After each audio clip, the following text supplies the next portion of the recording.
दोस्तों, अक्सर लोग जब कोई प्रॉपर्टी खरीदते हैं और उसकी रजिस्ट्री करवाते हैं तो रजिस्ट्री किस कॉस्ट होती है, उसकी वैल्यू कैसे निकालें, यानी कि डीएलसी वैल्यू जो कि सरकार द्वारा तय की गई है, उस वैल्यू को निकालें कैसे, उसका पता कैसे करें। काफी लोग कई वकीलों को पूछते हैं और अलग अलग वकील अलग अलग वैल्यूएशन बताते हैं। कई बार डीएलसी दरें चेंज हो जाती है तो कोई वकील अपडेट नहीं होता है, इसलिए वो अलग वैल्यू बताता है और जो अपडेट होता है वो एक्चुअल वैल्यू बताता है। तो जो डिफरेंस आता है उससे हमें ये सोचने पर मजबूर होना पड़ता है कि आखिर एक्चुअल डीएलसी वैल्यू क्या है और इसको हम खुद कैसे निकाल सकते हैं। डीएलसी वैल्यू में डिफरेंस आने की वजह से हमें ये खतरा सताता है कि क्या कोई वकील हमसे एक्स्ट्रा पैसा तो नहीं ले रहा है, क्या स्टाम्प ड्यूटी वही है जो वो वकील बता रहा है, क्या वो वास्तविक पैसा स्टाम्प ड्यूटी के तहत सब रजिस्ट्रार ऑफिस में जमा होगा। ये तमाम भ्रांतियां और हमारे मन का संदेह हमारे मन में एक अविश्वास पैदा करता है। तो इसके लिए ये जरूरी है कि हमें खुद डीएलसी वैल्यू निकालनी आनी चाहिए ताकि हम किसी भी प्रॉपर्टी को खरीदते या बेचते समय उसकी स्टाम्प ड्यूटी और उसकी डीएलसी वैल्यू पता कर सकते। तो दोस्तों, इस वीडियो में मैं आपको ये बताने वाला हूँ कि आप किसी भी प्रॉपर्टी की अगर रजिस्ट्री करवाना चाहते हैं तो उस पे डीएलसी वैल्यू कितनी लगेगी, उसको हम कैसे कैलकुलेट कर सकते हैं, उस पे स्टाम्प ड्यूटी और बाकी के खर्चे यानी कि सरचार्ज वगैरह क्या लगेगा, लॉयर की वकील की फीस क्या होगी और उसका सारा प्रोसेस क्या है, किस तरह से है, वो सब इस वीडियो में हम आगे जानने वाले हैं। वीडियो में आगे बढ़ने से पहले दोस्तों, मेरा आपसे निवेदन है कि हमारे इस वीडियो को एक लाइक जरूर करें, हमारे चैनल को सब्सक्राइब करके जरूर रख लें, बेल आइकन भी जरूर दबा कर रख लें ताकि इसी तरह की नॉलेजेबल वीडियो आपको आगे भी मिलती रहे। तो स्टाम्प ड्यूटी कैलकुलेशन कैसे करें, किस प्रकार से करें, तो हमारे भारत देश में अलग अलग राज्य में अलग अलग इसके लिए ऑनलाइन वेबसाइट्स बनी हुई है। जैसे महाराष्ट्र की है तो महाराष्ट्र.igrs.government.in इस तरह की वेबसाइट्स है और अलग अलग राज्य में अलग अलग तरीके से आप इसको खोल सकते हैं। जिस स्टेट में आप इसको खोलना चाहते हैं वहां पर आप स्टेट का नाम दे दें, डॉट लगाकर IGRS, फिर डॉट लगाकर स्टेट का नाम और उसके बाद .gov.in करके आप उस वेबसाइट को आसानी से खोल सकते हैं। दोस्तों, अगर IGRS का फुल फॉर्म हमें जानना है तो उसका मतलब ये होता है inspector general registration and stamp department, और जिस स्टेट का होता है उस स्टेट में ये लागू होता है। तो ये एक रजिस्ट्रेशन डिपार्टमेंट की वेबसाइट है जिसमें जाकर आप किसी भी एरिया की, किसी भी जिले की, किसी भी राज्य की स्टाम्प ड्यूटी को कैलकुलेट कर सकते हैं। और इसमें सभी राज्यों की वेबसाइट्स में अलग अलग डिटेल्स होती हैं, अलग अलग स्टाम्प ड्यूटी होती हैं, अलग अलग प्रोसेसिंग चार्ज होता है। सभी राज्यों में ये एक समान नहीं है। तो जैसे ही आप IGRS की वेबसाइट पर लॉगिन करेंगे तो वहां पर आपको कंप्लीट डिटेल्स मिल जाएगी। अलग अलग राज्य में क्या क्या स्टाम्प ड्यूटी है, क्या क्या डीएलसी वैल्यू, सर्किल रेट है, वो तमाम आपके सामने आ जाएगी। इसमें आप जिस एरिया के प्लॉट की डिटेल्स डालेंगे उस एरिया की डीएलसी वैल्यू आपको वहां पर शो होगी और आपके सामने सर्किल रेट या डीएलसी रेट आएगी, उसी पे आपको स्टाम्प ड्यूटी पे करनी हो। तो उसके लिए हम डीएलसी वैल्यू और स्टाम्प ड्यूटी को कैलकुलेट कैसे करें, उसके लिए मैं आपको IGRS वेबसाइट की मेरे डिस्क्रिप्शन में लिंक दे दूंगा। वहां पर जाकर आप उस वेबसाइट को खोलकर अपनी एरिया की डीएलसी वैल्यू और स्टाम्प ड्यूटी की गणना आसानी से कर पाएंगे। इस वेबसाइट को जब भी आप लॉगिन करेंगे तो आपको अपना मोबाइल नंबर डालकर OTP के सारे इसको लॉगिन करना होगा, अपनी कुछ डिटेल्स डालनी होगी और डिटेल्स डालने के बाद जब वेबसाइट खुल जाएगी तो उसमें आप अपने प्लॉट्स या एरिया की जो भी डिटेल्स आप जानना चाहते हैं, जो भी डीएलसी वैल्यू या सर्किल रेट को जानना चाहते हैं और उस पे स्टाम्प ड्यूटी कितनी लगेगी, वो सारी गणना इसमें जाकर कर पाएंगे। इसमें लॉगिन करने के बाद जैसे जिस राज्य में आप रहते हैं तो उस राज्य की वेबसाइट खुल जाएगी। उस राज्य की वेबसाइट खुलने के बाद जिले का नाम आएगा, फिर गांव का नाम आएगा, फिर आप जिस एरिया के प्लॉट की गणना करना चाहते हैं उस एरिया का नाम आएगा। उसको सेलेक्ट करने के बाद आपके सामने आपके प्लॉट की डिटेल आपको उसमें फीड करनी होगी, उससे आपकी वो सर्किल रेट सामने आ जाएगी। अब इसमें दोस्तों एक ही एरिया में डीएलसी वैल्यू अलग अलग आ सकती है। जैसे रोड 60 फीट है तो उस पर डीएलसी वैल्यू अलग आएगी, 30 फीट रोड है तो उस पर डीएलसी वैल्यू अलग आएगी, और अगर 80 फीट या उससे बड़ी रोड है तो उसमें डीएलसी वैल्यू अलग आएगी। यानी कि एक ही एरिया में, एक ही कॉलोनी में, एक ही सेक्टर में आपको डीएलसी वैल्यू अलग अलग आ सकती है। इसके अलावा इस वेबसाइट में जब आप जाएंगे तो आपको विभिन्न भाषाओं में आप अपनी जानकारी ले सकते हैं। हिंदी और इंग्लिश तो रहती ही है, इसके अलावा आप अपनी स्थानीय भाषा में भी ये सारी डिटेल्स प्राप्त कर सकते हैं। इसके अलावा दोस्तों, जिस एरिया की, जिस प्लॉट की आप डीएलसी वैल्यू निकालना चाहते हैं तो उसमें वो कमर्शियल है या रेजिडेंशियल है,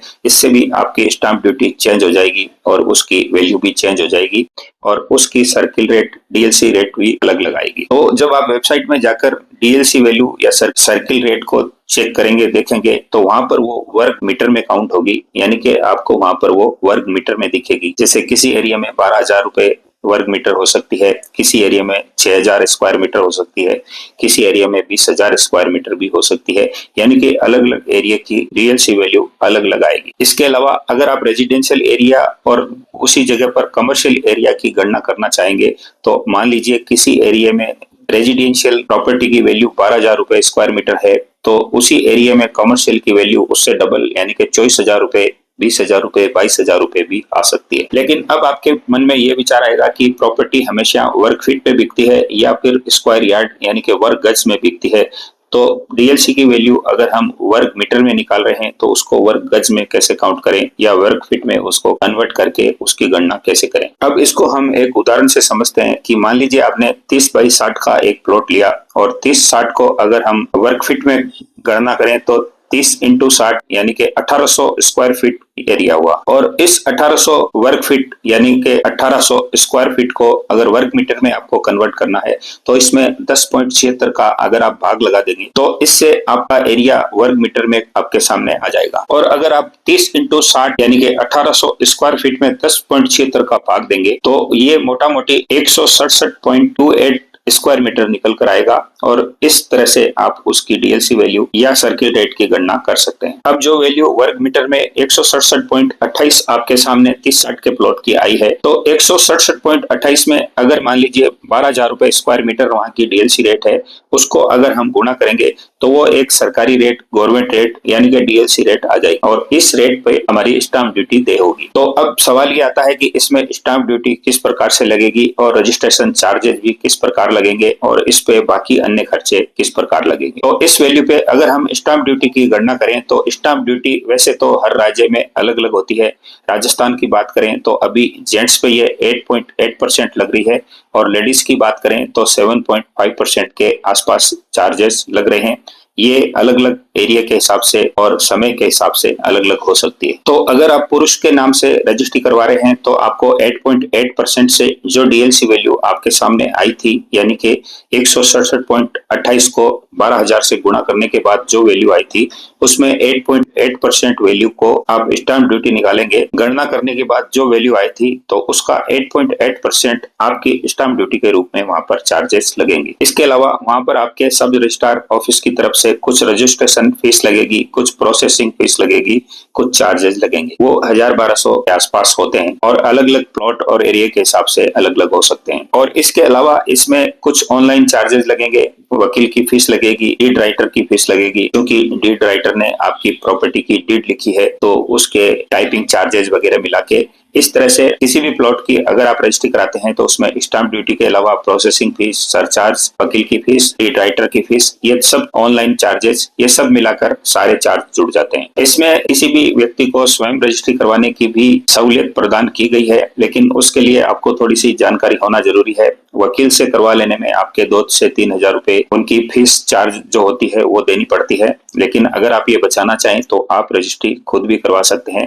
उसके लिए आपको एक चेक लिस्ट भरनी होती है, उसमें प्रॉपर्टी की डिटेल्स वगैरह डालनी होती है, डीड को राइट करवा के सब रजिस्ट्रार ऑफिस में पेश करना होता है। लेकिन दोस्तों भविष्य में किसी भी गलती न रहने की गुंजाइश को खत्म करने के लिए आपको किसी भी वकील से या अच्छे वकील से अपनी प्रॉपर्टी की रजिस्ट्री करवा लेना चाहिए ताकि उसमें किसी भी तरह की भविष्य में होने वाली गलती की संभावना कम से कम रहती है। और कई बार किसी भी रजिस्ट्री या डीड में छोटी सी भी गलती रह जाए तो उसका हर्जाना हमें बहुत बड़े स्वरूप में भुगतना पड़ता है। तो ऐसी गलती से बचने के लिए हमें किसी भी समझदार वकील की राय जरूर लेनी चाहिए और उनकी निगरानी में ही हमें किसी भी प्लॉट या प्रॉपर्टी की रजिस्ट्री करवानी चाहिए। उससे होगा ये कि वो तमाम प्रॉपर्टी की रजिस्ट्री की कैलकुलेशन सही तरीके से करेंगे और हर तरह से प्रॉपर्टी की डिटेल अच्छे तरीके से जांच कर गणना करके उसकी वैल्यूएशन निकाल कर फिर उसकी रजिस्ट्री करवाएंगे। तो आपके साथ किसी भी तरह का कोई धोखा नहीं होगा। अब कई लॉयर ऐसे हैं जो आपसे उस प्रॉपर्टी की रजिस्ट्री करवाने के बदले ज्यादा फीस की डिमांड करेंगे। तो जैसे कि 2 से 4 लाख, 5 लाख, 10 लाख तक की प्रॉपर्टी की अगर रजिस्ट्री होती है तो उसमें 1% 2% के आसपास वकील चार्ज करते हैं और ये आपको नेगोशिएबल करके तय करना होता है कि आप उस रजिस्ट्री की कॉस्टिंग क्या देना चाहेंगे। लेकिन आमतौर से 2 से 3 हजार रुपए में आपकी प्रॉपर्टी की रजिस्ट्री आसानी से हो सकती है। अब दोस्तों एक इसमें फर्क ये भी आएगा कि अगर आप खुद रजिस्ट्री कराने जाएंगे तो आपको कुछ दिक्कतों का, समस्याओं का सामना करना पड़ेगा। समय पर रजिस्ट्री नहीं होगी या कोई आपसे चूक हो जाएगी। वहीं आप अगर किसी लॉयर से रजिस्ट्री करवाएंगे तो वो इसमें चूक नहीं करेगा, अच्छी तरीके से सोच समझकर अच्छी गणना करके वो आपकी रजिस्ट्री करवाएगा। और अगर वो उसके बदले में आपसे 2 से 3 हजार रुपए लेता है तो उसमें उसके अन्य खर्चे भी शामिल होते हैं। उसमें कुछ पैसा, जैसे कि आपको पता है ले दे के काम चलता है, तो कंप्यूटर ऑपरेटर वगैरह को भी उनको देना होता है ताकि समय पर सही तरीके से काम हो जाए। ये मैं किसी पे आरोप नहीं लगा रहा हूँ, लेकिन आमतौर से सभी डिपार्टमेंट में ऐसा होता है। और चूंकि वकील और डिपार्टमेंट में उनका रोज का आना जाना होता है तो उनकी एक ट्यूनिंग होती है, आपसी समझाइश होती है और उसके द्वारा आपका काम अच्छे तरीके से हो जाता है। ठीक है, आपके थोड़े 200-500 रुपए एक्स्ट्रा लगते हैं, लेकिन 200-500 रुपए बचाने के चक्कर में अगर आप खुद जाकर रजिस्ट्री करवाने के लिए कोशिश करेंगे तो आपसे एक गलती होने की गुंजाइश रहेगी और काम भी आपका डिले और देर से होगा। कई बार बड़े अमाउंट की कोई प्रॉपर्टी की रजिस्ट्री होती है और आप किसी लॉयर के पास जाते हैं तो वो कॉस्ट के हिसाब से उसमें परसेंटेज मांगते हैं। यानी कि मान लीजिए 60 लाख की कोई प्लॉट की रजिस्ट्री आप करवा रहे हैं तो वो 1% के हिसाब से 60,000 रुपए अपना मेहनताना मांगते हैं। तो ये बहुत ज्यादा होता है और हर किसी को देना ये संभव नहीं होता। कई बड़े लोग दे भी देते हैं। इसलिए आप वकील से अपने हिसाब से रेट तय करें और आपको ये रेट पहले ही तय कर लेना चाहिए। ऐसा ना हो कि वकील से आप उसके चार्जेस पूछे ही नहीं और उसको रजिस्ट्री करवाने के लिए बोल दें और बाद में जब रजिस्ट्री हो जाती है तो वाद विवाद होता है। तो इन चीजों से बचने के लिए वकील साहब से आप पहले से उनकी मेहनताना के बारे में अच्छे तरीके से बात जरूर करें। दोस्तों, हमने हमारे 22 साल के रियल एस्टेट के करियर में हजारों रजिस्ट्रियां करवाई है। तो मोटा मोटा आप ये मान के चलिए कि आपकी जो भी डीएलसी वैल्यू पे स्टाम्प ड्यूटी की गणना होगी, उसके अलावा 2 से 3 हजार रुपए आपके अन्य खर्चे यानी कि processing fees, registration charges, deed writing का खर्चा और स्टाफ को देने वाला अन्य खर्चा शामिल होते हैं और इसके अलावा इसमें वकील की फीस होती है। तो आप मोटा मोटा ये समझ गए होंगे कि किसी भी प्लॉट की वर्ग मीटर में वैल्यू निकालने के बाद उस एरिया की जितने परसेंट स्टाम्प ड्यूटी है उससे कैलकुलेट करने के बाद हमारे सामने स्टाम्प ड्यूटी कितने पे करनी है वो आ जाती है। उसके अलावा वकील की fees, registration charges, processing fees और ये छोटे मोटे खर्चे मिलाकर ये तमाम खर्चा आपके सामने स्पष्ट रूप से आ जाता है और इसको आप अच्छे तरीके से कैलकुलेट अपने स्तर पर कर पाएंगे। इसमें मान लीजिए आपने प्लॉट लिया है तो प्लॉट की डीएलसी वैल्यू और स्टाम्प ड्यूटी अलग आएगी और अगर आपने कोई बना बनाया मकान लिया है तो उसमें लैंड कॉस्ट के अलावा कंस्ट्रक्शन कॉस्ट भी अलग से जुड़ेगी और उन दोनों को मिलाकर फिर उसकी स्टाम्प ड्यूटी तय होगी। तो दोस्तों, मेरे अनुभव के आधार पर मेरा आपको ये कहना है कि स्टाम्प ड्यूटी की गणना सही तरीके से कराएं। किसी अच्छे लॉयर से पूछकर या 2-3 लॉयर से अलग अलग पूछकर फिर उसकी गणना करें, क्योंकि स्टाम्प ड्यूटी की चोरी करना अपराध है और ये आपको बिल्कुल नहीं करना चाहिए। थोड़ी सी स्टाम्प ड्यूटी बचाने के चक्कर में आपको लाखों रुपए का नुकसान हो सकता है और भविष्य में कभी सब रजिस्ट्रार ऑफिस से अगर आपको नोटिस आता है तो वो स्टाम्प ड्यूटी आपको ब्याज समेत और पेनल्टी के साथ भरनी पड़ सकती है। इसलिए स्टाम्प ड्यूटी की चोरी न करें और हो सके तो स्टाम्प ड्यूटी थोड़ी एक्स्ट्रा भरने की कोशिश करें। कई राज्यों में स्टाम्प ड्यूटी और रजिस्ट्रेशन चार्जेस अलग अलग होते हैं और उसके लिए आपको जब भी किसी प्लॉट या प्रॉपर्टी की आप रजिस्ट्री कराएं तो उसमें स्टाम्प डिपार्टमेंट द्वारा आपको एक रसीद दी जाती है। उसमें आपकी स्टाम्प ड्यूटी की गणना होती है और प्रोसेसिंग चार्जेस वगैरह तमाम चीजें लिखी गई होती हैं। तो आपको वो रजिस्ट्रेशन करवाने के बाद रिसिप्ट को जरूर जांच लेना चाहिए।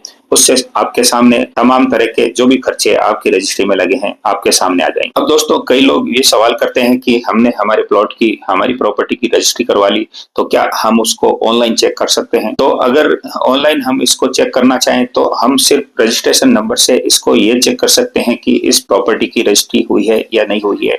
इसके अलावा बाकी की डिटेल्स हम चेक नहीं कर सकते हैं। इसमें अलग से जो जेडीए की या डेवलपमेंट अथॉरिटी की वेबसाइट होती है उसमें आप कस्टमर्स की नेम्स, एड्रेस वगैरह देख सकते हैं, लेकिन प्रॉपर्टी की डिटेल्स उसमें भी आप नहीं देख सकते। यानी कि रजिस्ट्री होने के बाद ऑनलाइन आप सिर्फ नाम चेक कर सकते हैं और ये चेक कर सकते हैं कि फला प्रॉपर्टी की इस दिनांक को रजिस्ट्री हुई है, लेकिन बाकी की डिटेल्स आप अभी उसमें चेक नहीं कर सकते हैं। तो दोस्तों, किसी भी प्रॉपर्टी को खरीदने से पहले आप उसकी स्टाम्प ड्यूटी की गणना कर लें। आपके रजिस्ट्री चार्जेज उसमें क्या लगेंगे, अन्य खर्चे उसमें क्या हैं, ये तमाम सारी चीजें पहले से ही पता कर लें।